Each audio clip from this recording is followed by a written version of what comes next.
There's no feeling more intense than starting over. If you deleted your homework the day before it was due, as I have, or if you left your wallet at home and you have to go back after spending an hour in the commute. If you won some money at the casino and then put all your winnings on red but it came up black. If you got your best shirt dry cleaned before a wedding and then immediately dropped food on it.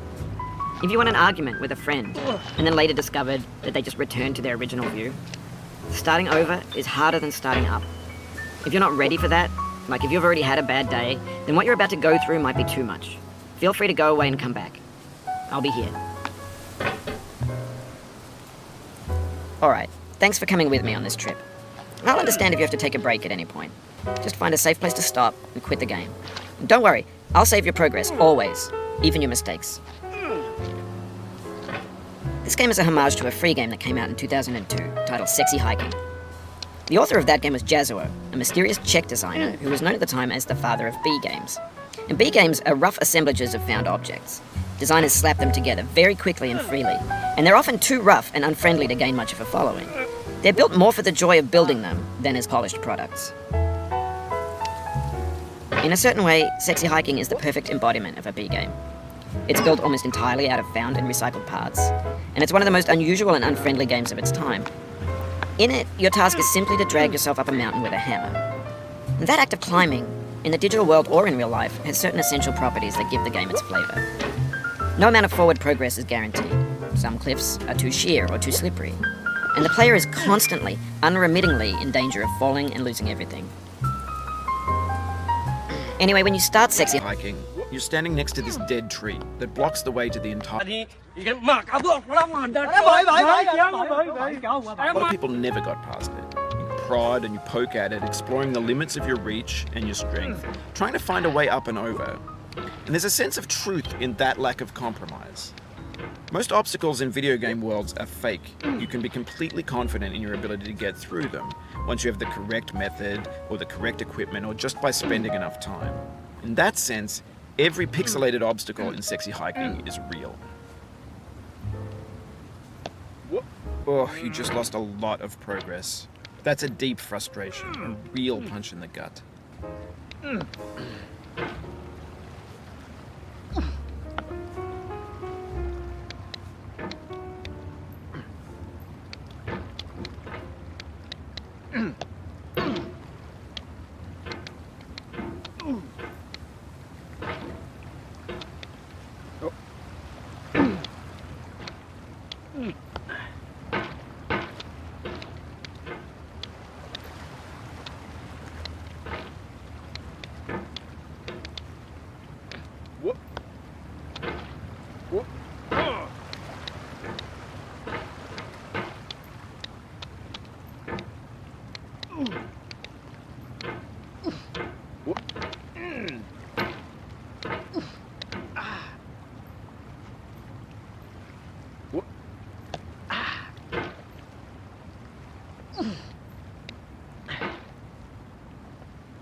The obstacles in sexy hiking are unyielding, and that makes the game uniquely frustrating. But I'm not sure Jazuo intended to make a frustrating game. The frustration is just essential to the act of climbing, and it's authentic to the Process of building a game about climbing. A funny thing happened to me as I was building this mountain. I'd have an idea for a new obstacle, and I'd build it, test it, and it would usually turn out to be unreasonably hard. But I couldn't bring myself to make it easier. It already felt like my inability to get past the new obstacle was my fault as a player rather than as a builder. Imaginary mountains build themselves from our efforts to climb them, and it's our repeated attempts to reach the summit that turns those mountains into something real.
भोसड़ी के मदरचोद बहन के लोड़े मच्छर की झांट गांडू मोटी चूत तेरी तख्तों के सौदागर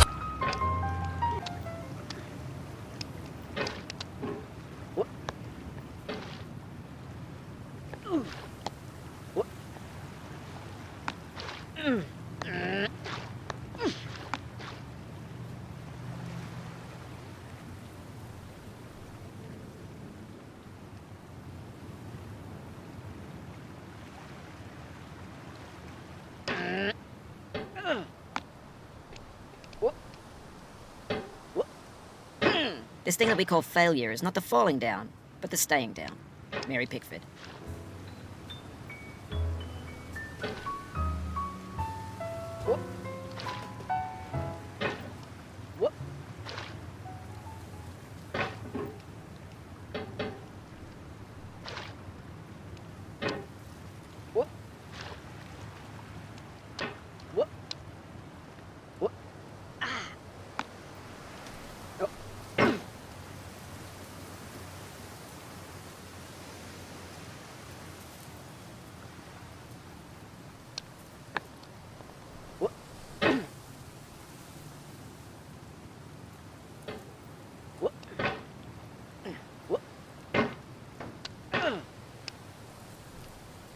No.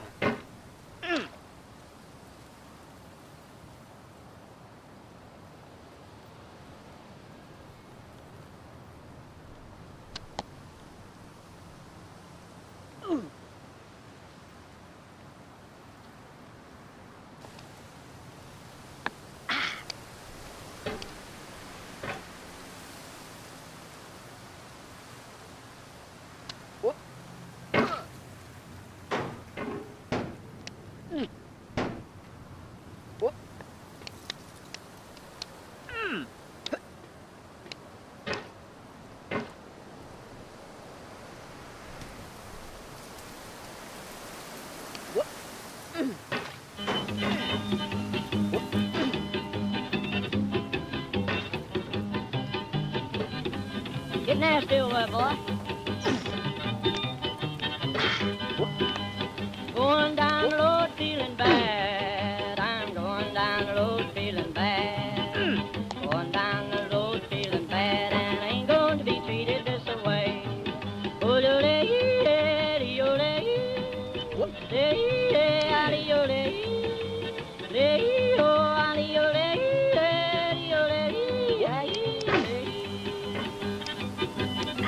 Play them blues there, boyfriend.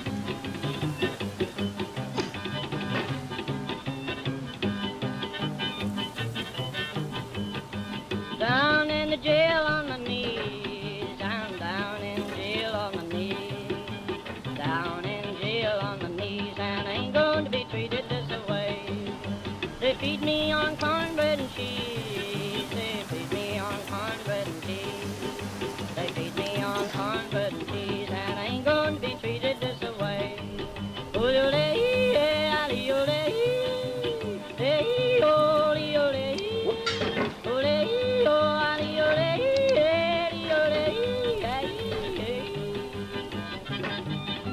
Let's go to town, boys.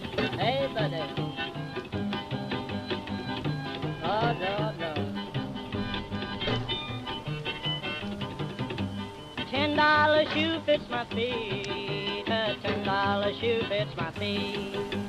$10 shoe fits my feet, and I ain't going to be treated this way. Going where the weather suits my clothes. I'm going where the weather suits my clothes. I'm going where the weather suits my clothes, and I ain't going to be treated this way.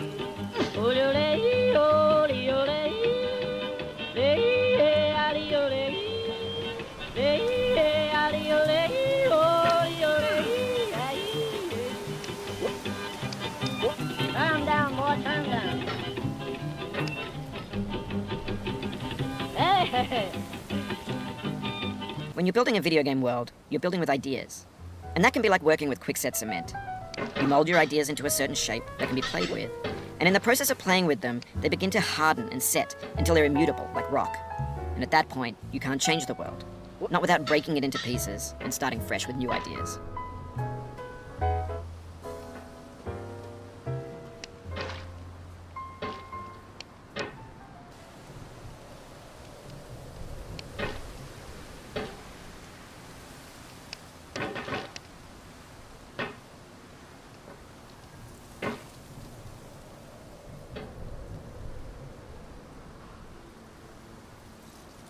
You've done this part before. You know it's possible. Just do what you did the first time.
For years now, people have been predicting that games would soon be made out of prefabricated objects, bought in a store and assembled into a world.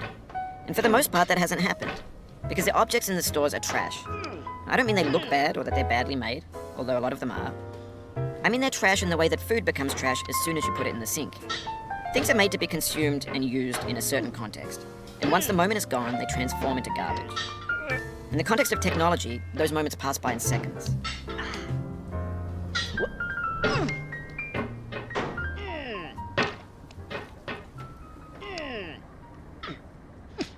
Oh, no.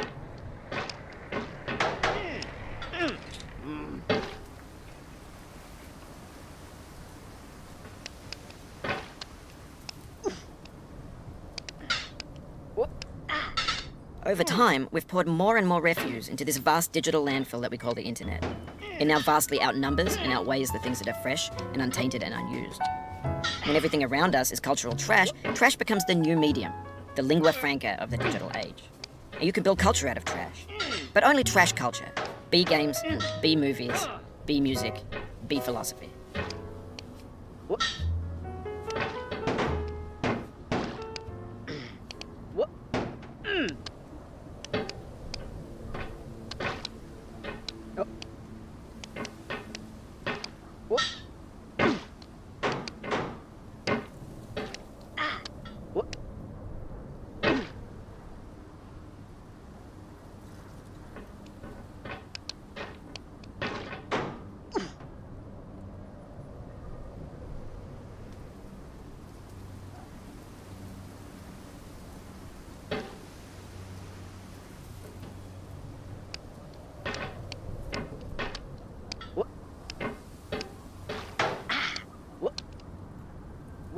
The soul would have no rainbow, had the eyes no tears.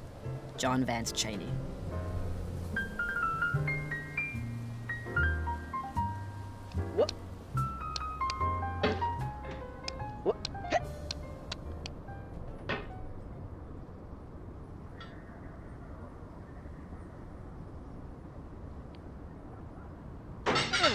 Maybe this is what digital culture is. A monstrous mountain of trash, the ash heap of creativity's fountain. A landfill with everything we ever thought of in it. Grand, infinite, and unsorted. There's 3D models of breakfast, Gen X's fanfic novels, scan magazines, green screen Shia LaBeouf, banned snuff scenes on LiveLeak. Facebook's got lifelike bots with unbranded adverts and candid shots of Kanye and Taylor Swift mashups, car crash epic failed gifs, Russian dashcam vids, discussions of McRibs, discarded, forgotten, unrecycled, muddled, rotten, untitled. Everything's fresh for about 6 seconds, until some newer thing beckons, and we hit refresh. And there's years of persevering, disappearing into the pile, out of style, out of sight. In this context, it's tempting to make friendly content that's gentle, that lets you churn through it but not earn it. Why make something demanding if it just gets piled up in the landfill, filed in with the bland things?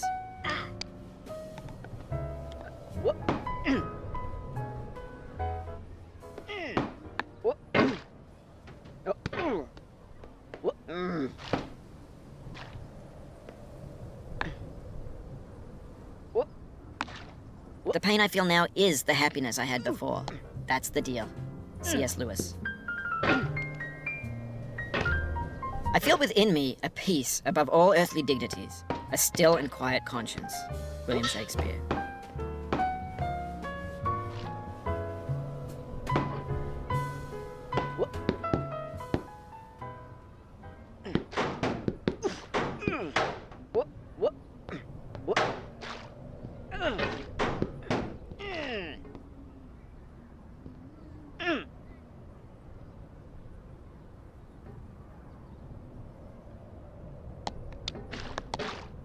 When games were new, they wanted a lot from you.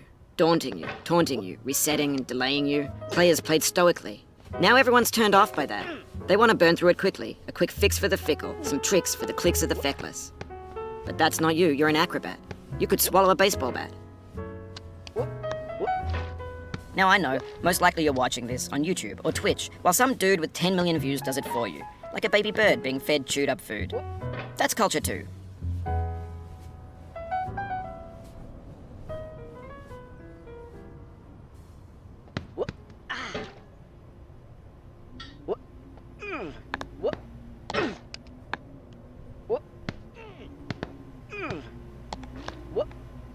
You cannot now believe that you will ever feel better. But this is not true. You're sure to be happy again, and knowing this, truly believing it, will make you less miserable now. Abraham Lincoln.